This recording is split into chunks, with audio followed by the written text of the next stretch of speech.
Telangana IT శాఖ మంత్రి KTR Congress party వ్యవహారాల ఇన్ఛార్జ్ దిగ్విజయ్ సింగ్ల మధ్య ట్విట్టర్ వార్ ముదిరింది.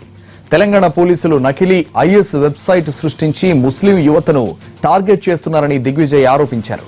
నకిలీ వెబ్సైట్ ఆధారంగా కొందరిపై కేసులు పెట్టి వేధిస్తున్నారంటూ దిగ్విజయ్ సింగ్ ట్వీట్ చేశారు. దీనిపై కేటీఆర్ ట్విట్టర్లోనే ఘాటుగా స్పందించారు.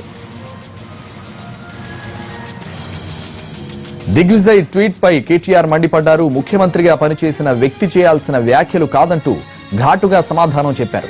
తక్షణమే తన వ్యాఖ్యలను వెనక్కి తీసుకుని క్షమాపణ చెప్పాలంటూ డిమాండ్ చేశారు.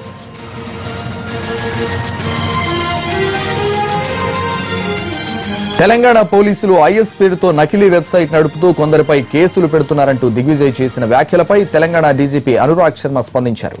తప్పులు చేసిన వారిపై మాత్రమే కఠిన చర్యలు తీసుకుంటున్నామని స్పష్టం చేశారు. మేము ఎక్కడా దిగ్విజయ్ చెప్పినట్టు చేయడం లేదని, బాధ్యతాయుతంగా వ్యవహరిస్తున్నామని ప్రకటించారు. వివాదాస్పద వ్యాఖ్యలు చేసిన దిగ్విజయ్ వెంటనే క్షమాపణ చెప్పాలని మంత్రి కేటీఆర్ అన్నారు.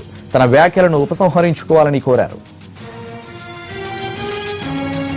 Responsible, reprehensible, and coming from a senior man like him, it's a shameful statement that he has made. To police and armed forces, I think we have to exercise utmost restraint, and coming from a former chief minister and coming from a senior Congress party leader, I feel utterly dejected because of his wording and because of the way he has tried to hurt the morale of the Telangana police.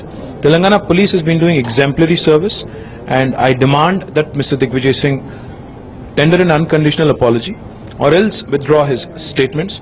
I also demand that Congress Vice President Rahul Gandhi intervene in this matter and restrain this Mr. Singh, or else we would have to also think that there is an indirect support from Mr. Gandhi as well and from the Congress party itself. We demand an unconditional apology for lowering lowering the esteem of the Telangana police forces, and this is not the first time Mr. Digvijay Singh has done this. He's commented on Delhi police in the past, he's commented in the Indian armed forces in the past, now he's also resorted to the same tactic with respect to Telangana police. This is utterly deplorable.